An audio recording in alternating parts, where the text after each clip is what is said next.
નમસ્કાર, happy morning. દિન વિશેષ કાર્યક્રમમાં આપ સૌનું સ્વાગત છે.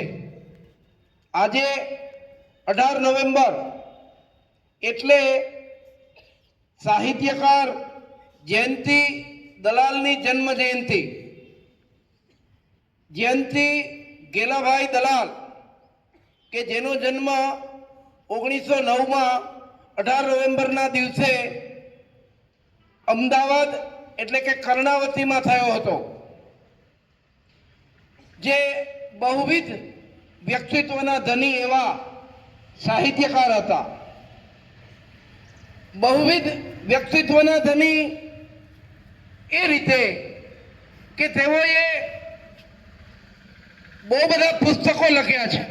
નવલકથા, નિબંધ લેખન, કટાક્ષ લેખન, વાર્તાઓ, અનુવાદ. એણે બહુ અદ્ભુત પુસ્તક યુદ્ધ અને શાંતિ નામના પુસ્તકનો અનુવાદ પણ કરેલ. આ જયંતિ દલાલ કે જેણે નવનિર્માણ આંદોલનમાં પણ ભાગ લીધો, ત્યાર પછી તેઓ વિધાનસભાના સભ્ય પણ હતા. નવનિર્માણ આંદોલન વખતે એક સાપ્તાહિક અને એક દૈનિક પત્ર, નવગુજરાત નામનું દૈનિક પત્ર પણ ચલાવતા હતા. આ જયંતિ દલાલ એ અનેક રીતે સાહિત્યના ક્ષેત્રમાં ખૂબ મોટું નામ ધરાવતા સાહિત્યકાર એટલે જયંતિ ગેલાભાઈ દલાલ. તેમને નર્મદ સુવર્ણચંદ્રક અને રણજીતરામ સુવર્ણચંદ્રક આ બે બહુ મોટા સન્માન પણ પ્રાપ્ત થયા હતા. એટલે આજના દિવસે આપણે આ જયંતિ ગેલાભાઈ દલાલ ની જન્મ જયંતિ નિમિત્તે તેમને યાદ કરીએ. અને બીજું, આજના દિવસથી એટલે 18 નવેમ્બરના દિવસથી વિશ્વ એન્ટીબાયોટિક જાગૃતિ દિવસ સપ્તાહ ઉજવવામાં આવી રહ્યું છે. ત્યારે આજે તમને સૌને ધ્યાનમાં રહે કે આજે 18 નવેમ્બરથી વિશ્વ એન્ટીબાયોટિક જાગૃતિ દિવસ ઉજવવામાં આવી રહ્યો છે.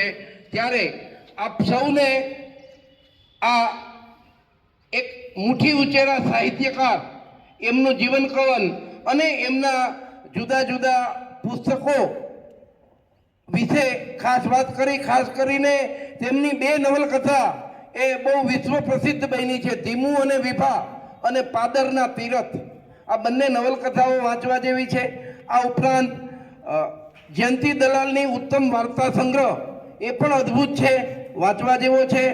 એટલે આપણી લાઇબ્રેરીમાં ઉપલબ્ધ છે જ, તમે લોકો મેળવીને વાંચી શકો છો. એટલે આ રીતે આ દિન વિશેષ કાર્યક્રમમાં આ બે બાબત મૂકવાની હતી, એ મૂકી. ધન્યવાદ. ભારત માતા.